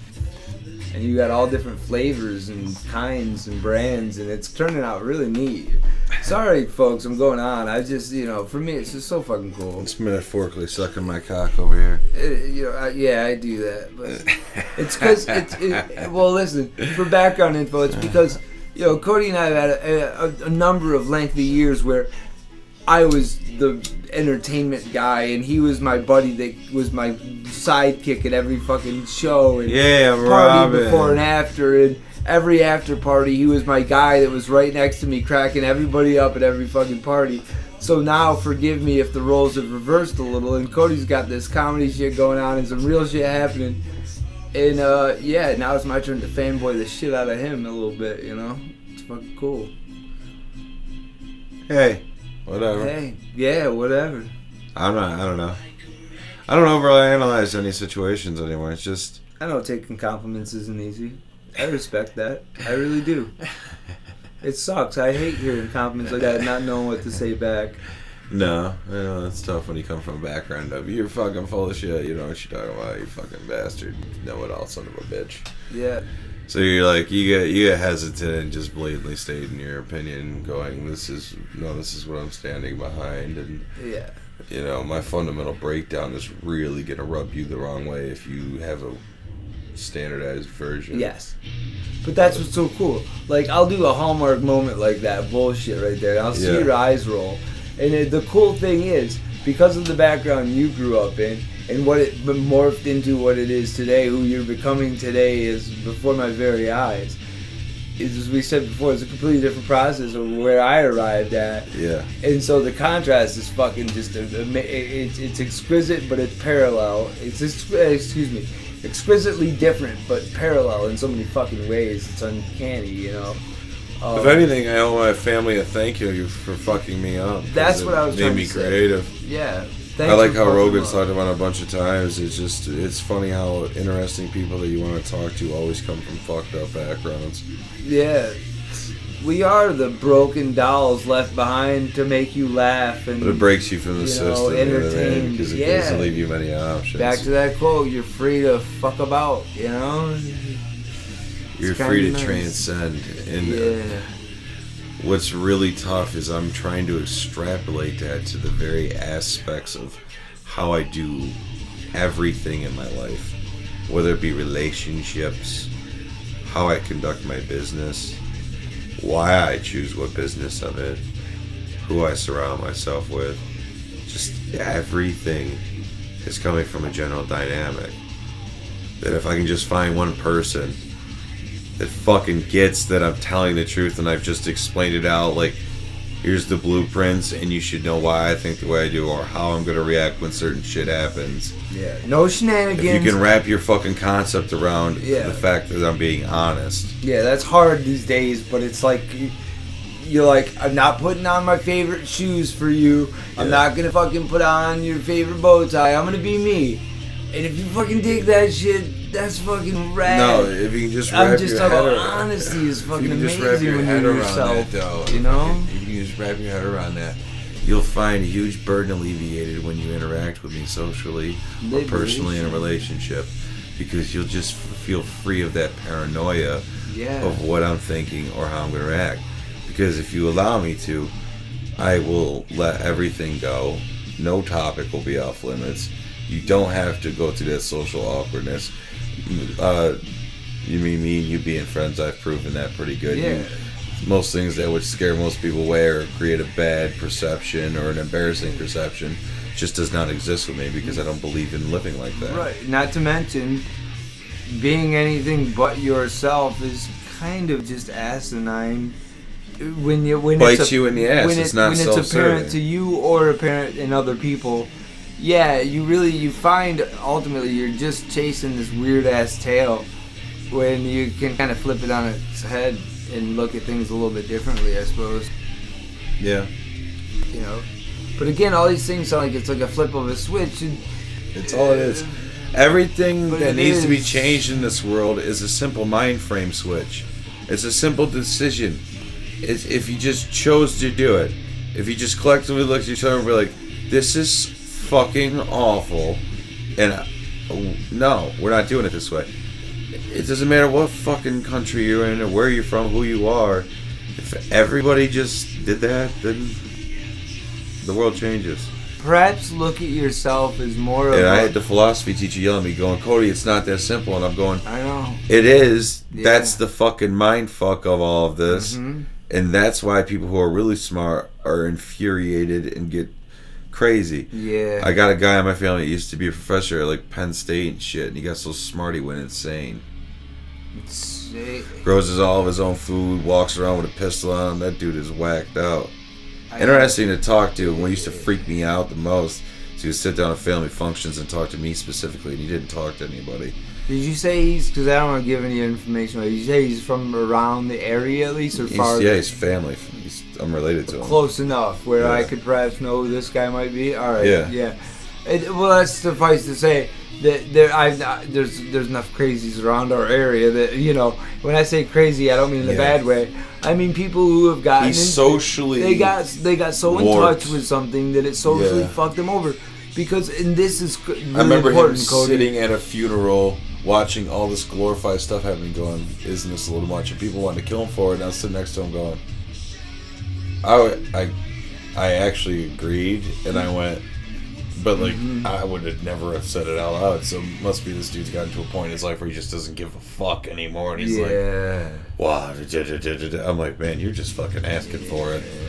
Because obviously people are going to react adversely to that fucking statement. I would say, though, that sometimes I think that people are able to reach a state of wisdom where it's almost like, you know... You get stuck in an ego trap because No, you're taking no. your own shit too seriously. No, totally quite the contrary. Where I was think that going can happen at. too, though. It's the I'll opposite agree end. that can happen. But what I was going with is I tend to believe some people that get to the cusp of the light, see it for what it is, unveil, And then fucking turn their back on unveil it. some of this shit, and then, yeah, so to speak, not necessarily in it has to be a hermit, grow a beard in the woods and live alone way, but in a social way, you know, for some of us, just basic, like, you know, for me, again, I want to work on, you know, saying just for myself, you know, social settings and such, man, they become a little Social bit more... anxiety's a bitch. It is a bitch, but it becomes even more a little fickle when you start to, let's say, for instance, like I said, you're sitting in American history class among a very diverse cross-section of various different people, and the actual teacher is presenting this is the way it is, and it's just like, it's so fucking, you know, it's just interesting, you know, how we've got the knowledge, but yet we still drag our feet to put things into action. Yeah, I mean... And on certain levels. And I'm not trying to push the And envelope it depresses so me when I listen to certain people talk and I see how distant they still away from the right train of thought. And it's pretentious for me to say the right train of thought. But when I hear a white girl in the back of my history class go on an uncomfortable tangent about slavery, and she didn't really say anything being racist, but she was like, weren't there white slaves at point in history, and da-da-da. She was trying to make this counter argument to be alternative, but it was really just like, like it was like nails on a chalkboard hearing it. Yeah, it was untactful. And that's what I mean. Now I know that that's out there and that's very real, and I'm going to run into it in social situations. So, you know what I mean? One out of 15 kids in the room is that fucking retarded. Well, that's why one of the most things that you've ever said to me stuck with me, one of many things that still sticks today that I'm careful of, and I have this little list in my psyche of things I stay avoiding of, and one of them is, in fact, oh, you're going to have to help me with the damn word because I'm getting old, but it's that sense of pride in where your bloodline is. What's it called? Legacy? No, we learned it in sociology. And the word is ethnocentrism? ethnocentrism, thank you. Ethnocentrism is not your friend. And I'm not... Culture is not your friend. Culture is not your friend Unless you either. make culture your own. But I dare say, I think one of the first stepping stones towards recreating a new breed of, let's say, human thought and conscious awareness, I think ethnocentrism has to really die. We have to old yeller the fuck out of it. And the word God needs to die, and I don't mean that in a way that we need to kill God. We've already gone on long rants how you that fucking word has gotten all fuck convoluted. Yeah. It's a loaded term now. Yeah, it's just not. Just like Santa Claus, you can't get away from it. You hear Santa Claus, you see a guy in a red suit with a beard. Something's bad for you. Stop fucking doing it. You know. Yeah, get the fuck away from that. If we have I mean, God, for fuck's sake, when Fox News was debating the guys, they remolded what Jesus may or may not have looked like, and the broad on fucking Fox says something like, well, we all know Jesus was white, it's like, holy shit, what fucking world do I live in, man? Here's a couple levels of breaking that down. First of all, if Jesus was a real human being, which he's not, and he never was, he would be black. Not black, but he'd be like Mediterranean color. He'd be fucking, you know what I mean? He'd be really dark skinned. Pretty dark, yeah. But as we can tell through the multiple retellings of the same exact story of the story of Jesus Christ in multiple religions that predate Christianity and its obvious rip-offness of it. And if you look at Christianity, the entire format of it is ripped off from paganism and different religions and pieced together to create one solid one, to create a power structure, because early forms of organized religion like that were the original governments of the world. Yes. And nobody fucking says that. Yeah. And that has nothing to do with being an atheist and stuff. That's understanding human nature and dynamics. How the fuck can you control the people? You tell them that the boogeyman is going to get them if they don't do the right thing. It's simple psychology, folks. And you know what? And we were practicing it before we had definitions for it. Right. And it was being used against us before we were even aware of its existence. You couldn't even read the Bible for the first couple hundred years, whatever the fuck it was, until that dude Luther or whatever. Do you know how much effort they put into pamphlets and all the printing presses they use to try to spread and all that? I mean, let's not get into the witch burnings and all that horrificness that went on and hangings and other things. Yeah, but I heard the witch burnings never really happened. They did kill women, but they didn't burn them. Okay, let me reframe the word no, witch. That's horrible. When I say witch, I don't want to get anybody confused with Hollywood witch or fantasy witch. I mean, we lived in a fear-based society just like we do today, and we had a bunch of, let's face it, white men afraid of women getting together behind their backs. If that's my personal opinion of the whole witch thing. I think women started what we see today as more of an equal rights thing, and they were fucking, unfortunately, and there was men involved in it too, not just women. Yeah. And it sucks. I guess what I'm talking about I've heard random shit about history that I retain. I remember hearing this story about this Indian guy, and I think it might have been the shaman stuff, and they see colors around you that describe your personality. Yes. And they say that when they met the first white men that came there, they had gray. There was no color. There was no substance, which meant to them that there was no substance or soul to their culture. No conscious, aware. Yeah, real, it was a very detached, cold culture. Not tuned in, not dropped out. Yeah, it wasn't humane. It wasn't structured that way. I find that and we very come from a very fascinating. Nasty version of culture. Oh yeah. But it's for that shirt with the Native Americans on it that says it's becoming it a says mutt of Homeland itself. Security. Don't you love that shirt? I've always wanted to buy that one because something for me says volumes. The whole way we went about American building up is just a horrific tale, to say the least. Puritan beliefs. I mean, fuck, man. Look at basic stuff like the institution of marriage. As women, you should be offended by the notion of marriages. It was originally just a way to exchange land and property and money. And the you were just part of the deal. You were part of the deal. Yeah. You were part of a business transaction. Yeah. And now it's morphed into this legality contract to involve you in a pyramid scam system that's there to siphon off you and suck your basic human life force and resources to keep itself sustained and growing. and you get nothing for your fucking plight. Well, I'll say this: I have nothing against someone celebrating their happiness together. If that's their thing and they want to have a party, that would be like someone telling me, "Oh, don't have an after party after a concert because it's stupid." If you want to have a party because you have met the person you think you love, that's different. That's not marriage. What you're talking about is that old traditional bullshit that was, like you said, based on some legal property shit where a woman was simply a part of the package. I mean, my God. It's just like, gross. Yeah, a little bit nasty for my taste. You know, and you know what I mean? That's, I don't know. And I get yelled. I mean, and the funny thing to me is like I acknowledge like real shit like that, but people like feminists still yell at me because of my other viewpoints that contradict the natural viewpoints of that dialogue, and it's not. Back to the idea though. I'm back to the humanist you thing. Can I'm take not a looking little bit at from it everything. You're based you. on, you know, you can only be you. Yeah. There's only one Cody Veneta, so you don't have to be all the way. Not really. This There's way like that 7 way. of them in America.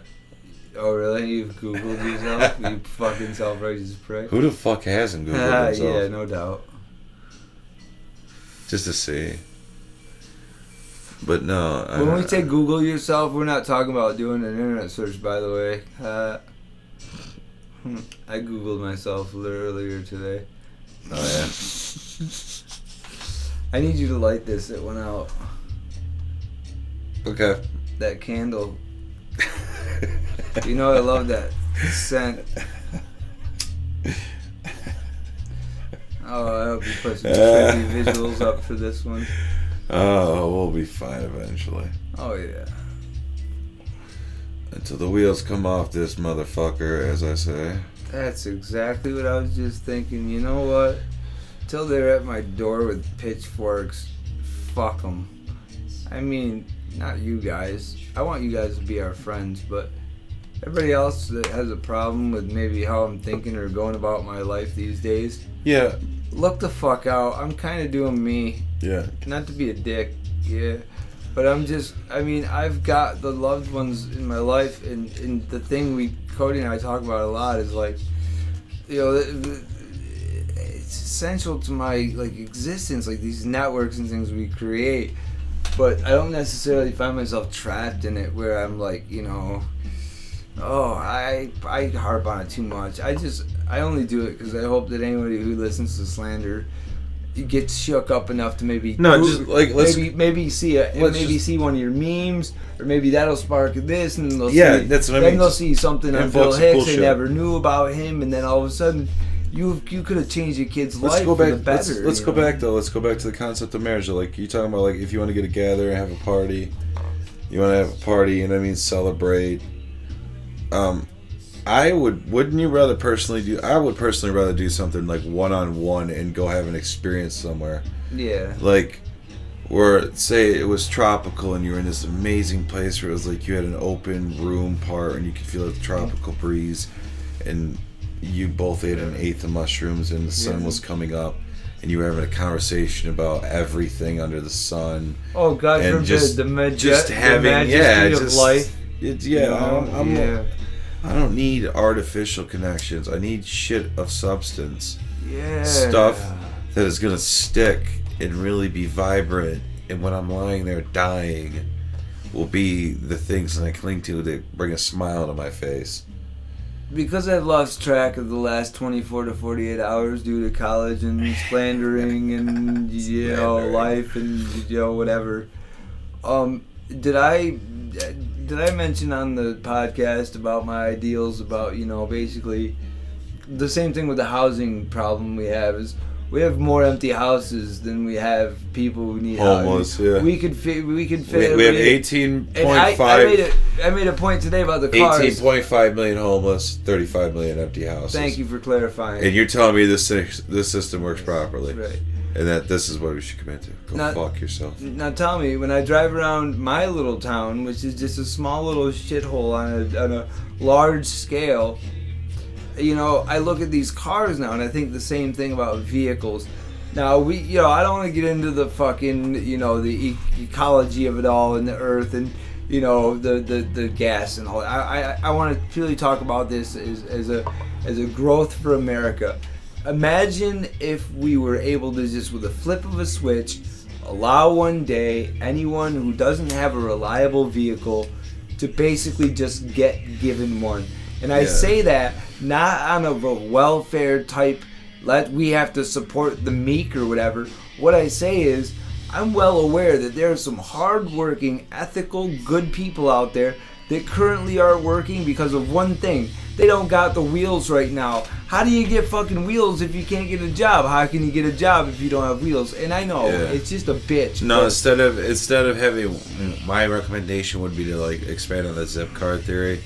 And instead of going somewhere and getting a free car, what you do is if you need one, you call up a number, somebody drops one off to you. Right. And you use it and then you return it. Right, like a rental, like anything else rental. Yeah, you just do what you need with it, and then, say, since you have a wheelchair stuff, you're like, I need a van. I need a van, yeah. I need a handicap accessible van. Right. And it can have, like, the legit shit so we didn't have to use ramps and shit. Yeah. Why the fuck is that not an option in And society? I want to add, like I said earlier, because I don't want to get this debunked and get into an argument online or anybody with anything. But, I'm well aware there's a bus, and you know what? For what it's worth, in our shitty town that we do talk a lot of shit about, I will say the transit system and the employees themselves, I'm talking about the drivers, they are good people. And a guy in my position with my wheels, the way I roll, I am lucky enough that I can grab a bus that's got a ramp that comes right out. My question is, why is there not like high-speed rail to every major city in this country? I would beg the same question. Like, so I could jump on a thing inexpensively and be somewhere in a couple hours and not have to fly, and it's just not have to fly or drive, right? Yeah, a nice. We did one of those old-fashioned train rides as a family, just for shits and giggles, bro. Yeah. And I swear to God, you would think maybe it would be kind of boring, but I mean, even as an adult, because we had a meal, they served a meal, and then they did like a tour of. It was around here somewhere. Crystal could tell you, but it was great to ride an old train. It was fucking cool. Now you take that to the next level, like you're talking like an Amtrak or something, Yeah, shit, it runs on magnets. Some real fucking potential. Very energy efficient and shit. Yeah, and why not? Okay, Cody and I have to go travel out to wherever in the Midwest to do some fucking interview with I could jump a high-speed rail, be there in 2.5 hours. Yeah, bam, answer solved. You pay your fee, you get on, you go. I don't have to fly 35,000 feet in the air and hope nothing goes wrong. Yeah. But then again, if high-speed rail derails, you're fucking dead. Yeah. It's all risky. It's all risky. Thank you for clarifying. It's like, we want to go faster. That's what makes me lean towards a relativist, but I don't pigeonhole myself as anything. Teleport. I just look at things like that. Everything is relative. Just like when people were like, oh my God, you rode the Superman after the guy with no legs died on it.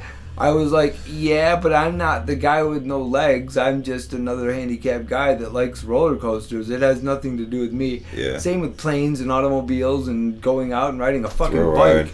Death is imminent and everywhere, and you just don't worry about it. You don't worship it. Don't worship death. Tosh joke, you never see anybody fucking frowning on us. I love Tosh. You never see anybody frowning on a wave runner. Yeah. You're on a jet ski, you're not fucking unhappy.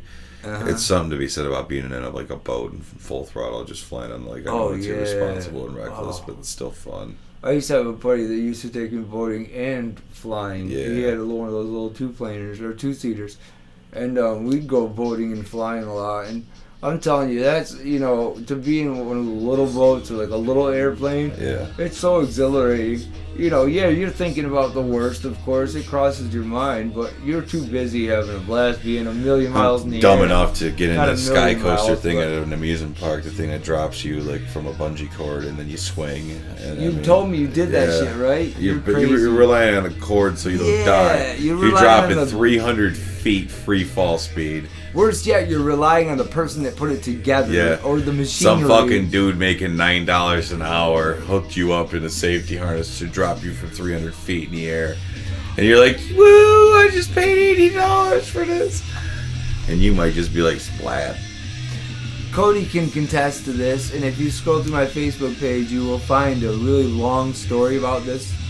Last year, I nearly died on a ride at the Troy Fair, and I'm gonna.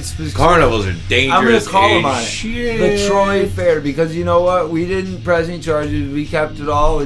But listen, I'm gonna be honest because this is Slander fucking podcast and it's about honesty and raw life truth. We nearly fucking died, and I'm not being a fucking some kind of fucking melodramatic motherfucker here. This thing came unhinged, unglued, nuts and bolts flying, car parts flying off the track. It was one of the most like horrific things I'd experienced. But the point was, it was like, what was their excuse when we went to complain? Well, the ground was soft, so therefore it tipped. And it's like, yo, we almost fucking died, motherfucker. You think you'd have that figured out? Maybe lay some kind of sturdier footing before you put the machinery on it? It's a fair. Lay a foundation? I know, that's the joke. It's so white trash. It's a fucking... I love it, though. I love it. I got my Rob Zombie part of me that loves carnivals. I know. Love carnivals and fairs. Listen, I like getting weird and going to them and like watching. I'm glad I lived through that shit though. It was I people watch. I'm a weirdo.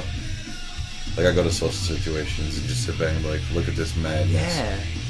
Oh yeah. It fucking blows my mind. Smell a bunch of greasy ass food and see a bunch of people walking around half dressed because it's hot. Oh yeah, if you bake, you're like, give me some fried dough, bitch. Yeah, fried dough, me man. Extra sugar, motherfucker. Just living it up American style, slowly clogging your arteries. Yep. I do the feeding fair. A perpetual addiction to certain additives to all our foods. Yep. You ever been to the boardwalk in Florida before in Orlando? No. Yeah, the boardwalk. It's not in the same spot actually, but the boardwalk in Florida that's notorious, man. It's oh my god. Back 20 plus years, we had so much fucking fun. I tell you that. And they have one in Atlantic City, which isn't far from us. And Atlantic City, the same can be said. There's something kind of sleazy about it, and I'm not dissing the pride of the place, but we had so much fun on that boardwalk. You got the ocean coming through, you can smell it. You got the bodegas and the bars and the fucking, nightlife. It's fun times. Outer Banks, North Carolina. You can walk out of these beautiful houses that you can rent pretty cheap in August because it's hurricane season. But you walk out and you just smell that air. Yeah. You got a cooler full of cold beer. There's a good looking chick with you. There's a hot tub, a pool. You're a 5-minute walk from a beach. If you drive 5-10 minutes down the road the other way, there's a thing called a brew through, where you can like pull in and they load your car full of beer and you can buy your cigarettes. It's fucking amazing. Yeah. And then you just walk out and it's like 10 a.m. and you got your sunglasses on and you just take a deep breath and you're like, life is fucking good. Yeah. And that is a perfect example of atmosphere just doing something to you. Now I know that would wear off after repeated exposure and being there forever, but there's nothing wrong with going different places here and there for that feeling. Diversity, man. We talk about it all the time. Don't get stuck in trends. I mean, like, well, I don't want to sound like I contradict myself. I'd like to think people could find a focus and follow it, but at the same time, like, shake the shit up because you've got to stay alive. You've got to keep that pulse rate going upward. But yeah, man, fucking so many cool places I've traveled that are like that Outer Banks place and fucking. I mean, even here, like up in Watkins, I have to give some credit where credit's due. Like we're growing up by the lakes is kind of nice. Up by the lakes, it's cool, man. You can get away, where we have our little rehearsal jam spot, it's cool. I mean, we got some spots around here that are kind of nice, but I love only for certain periods of time and certain things work out to get up to them. They're not exactly close. I mean, Watkins is a half hour away. Right. But you and I always talked about it. That's, I think, why we both have that draw towards bigger cities. Like, we're excited to travel to New York and Chicago and fucking Jersey and other places. I mean, I've been around the country a little bit, but I still haven't been to California. I really want to go to California still. Oh my God, I want you to go to California. I've been to Florida, I've been to Ohio, I've been around different places. Yeah. But I've never been to California that far west. So I got to see the Pacific Ocean stuff. When we left for our trip, we didn't plan to go to California. I was like 19. We didn't plan to go to California. We just ended up in California. Yeah, but it was really cool. On the East Coast anymore, man. I'm tired of it. It was. I said. I swore it was going to end up back here and stuff, but yeah, it is what it is. It's been a cool ride. I'm still having fun. So I'm fuck pulling it. the trigger. It's like the movie Tombstone when they look at each other. Like Kurt Russell looks at the chick and they're like, "Just live on room service for the rest of our lives." Yeah, man. That's kind of what I'm going for. Fucking A. Like I think Tom Rhodes as a comic does that. He just rode dogs. He got himself a good woman. He just fucking they like once a year their vacation is they'll stay stationary for like 2 or 3 weeks. Yeah. And like they'll just pick like a cool city, like stay 3 weeks in Paris. Doesn't and like that he'll kinda do give some you- writing and like that's his time off. Yeah. That would be the shit. Yes, absolutely. That would be fucking amazing. Doesn't it kind of give you like this neat like maybe like different respect for like the ancient nomads and such? Because that was their way of like our new way. Exactly, you know? man. They were never satisfied. Gypsy just- motherfuckers had to figure it out, man. Grift the system. Yeah, you know, move around. by your own man. code. Keep Yeah, moving. You know, yeah. yeah. I mean, Need a caravan for me, man. You It's like one- dags? it's Sorry, one- Snatch reference. yeah, that's cool. It's Like one thing dags. to be like mentally free, but I think like to be physically free and like have the ability to roam, and that's what you do.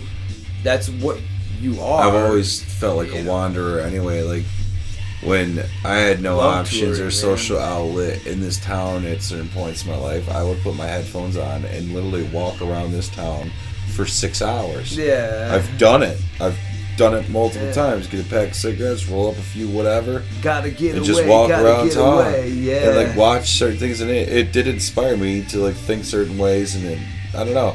I romanticize certain moments because like I'll feel like. Of But that's because of the cocktail of my moment. Well, I choose to dare live a say certain without way that, life that I would find a be little more vivid and black. poetic. Excuse me, straight-laced, boring people. Yeah, That I'm gonna be a little kid till I die. I know it's all bad for me, but I don't give a shit. I know. I think I really. I want to go to my grave all used up. Well, we were on Facebook earlier. We were both bantering with a friend of ours about console games and online games and stuff. And like, I'm not fucking ashamed to say I haven't lost the love for some of the things I've had as a child. Yeah. And I don't think there's anything wrong with that. I think we're almost taught that like, oh, it's time to grow out of that. Yep. I mean, if you look at my fucking Facebook page right now, I've got fucking, I got Texas Chainsaw Massacre shit on there because I still love it. I was at one point. I remember being like, I don't know. I don't want to grow up. I'm a I'd Toys say kid. if I was in 6th grade, that would make me like 10. Yeah, 10.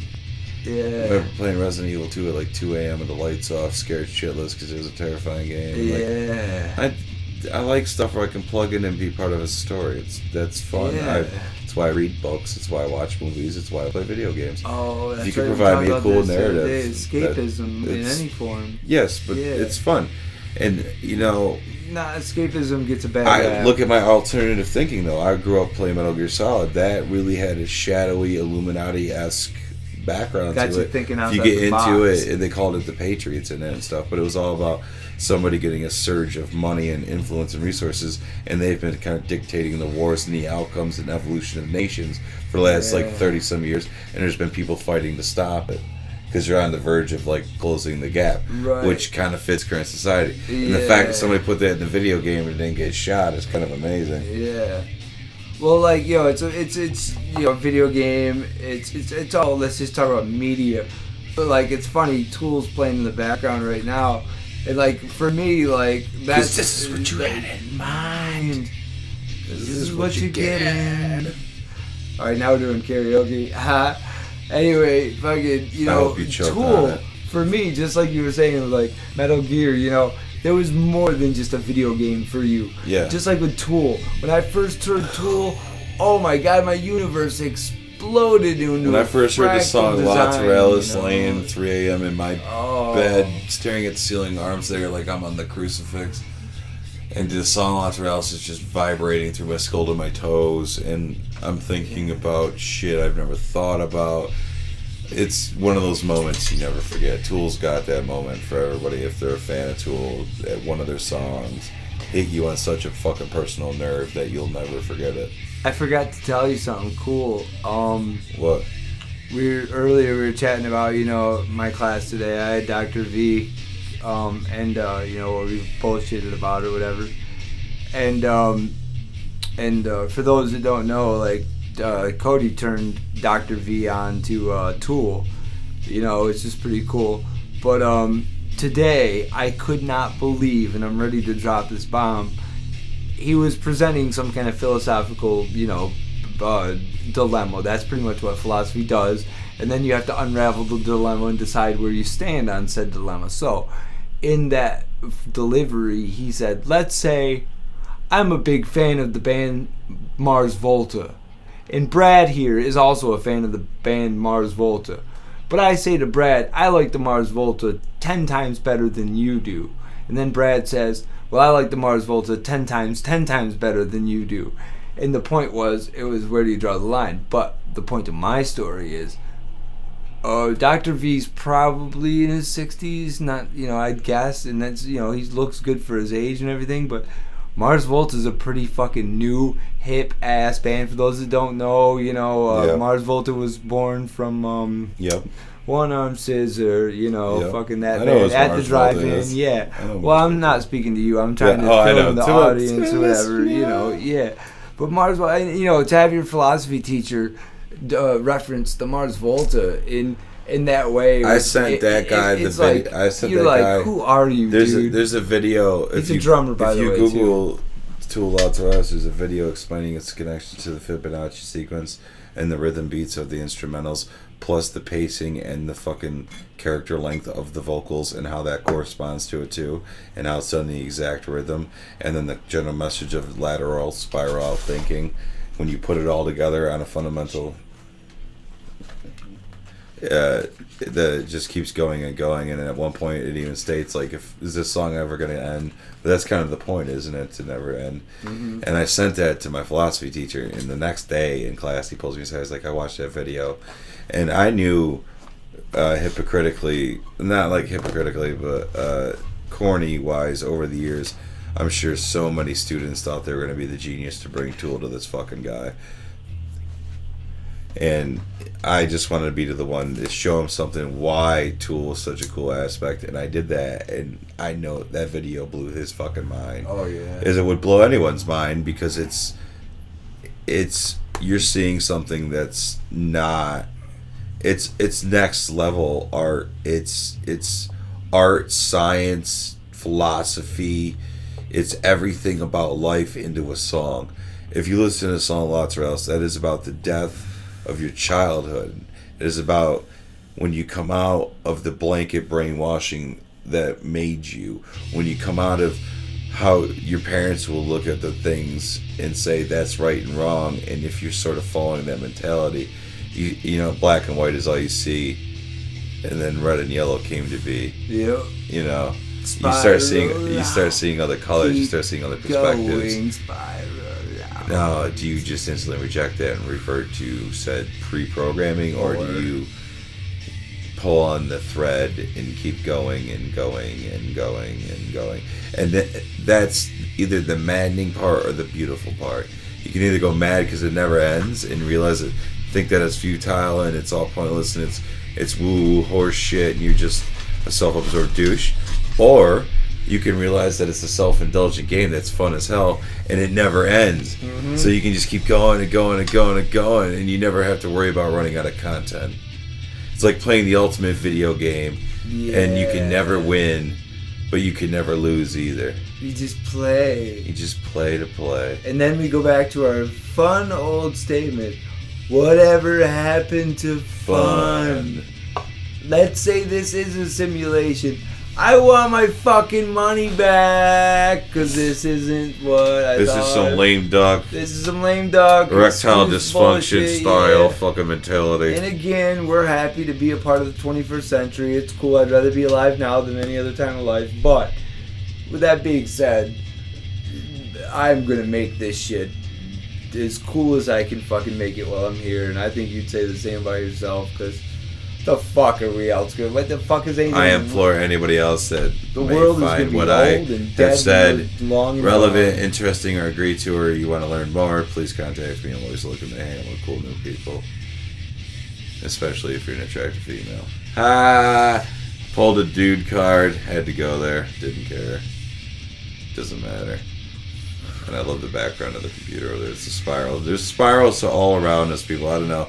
I have a fascination with fractal geometric patterns and spirals.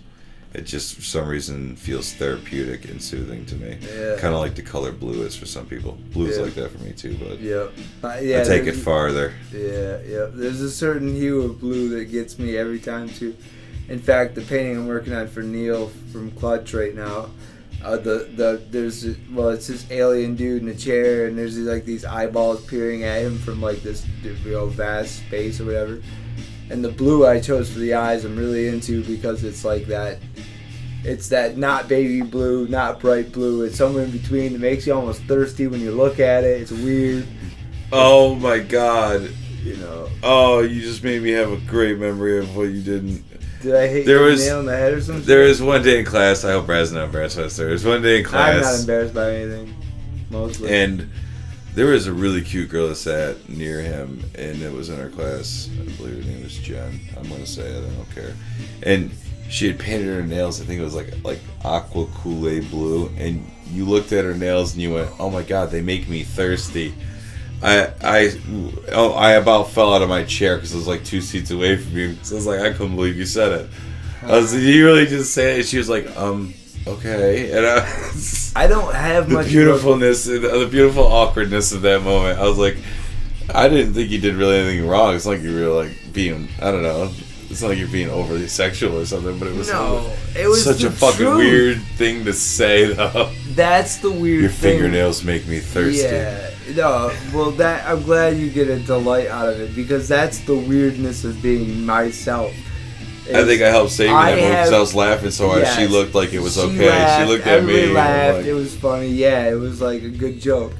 But that's the thing about being my level of honesty, and I consider myself an overly honest person. I'm almost unhealthily honest with myself and my friends.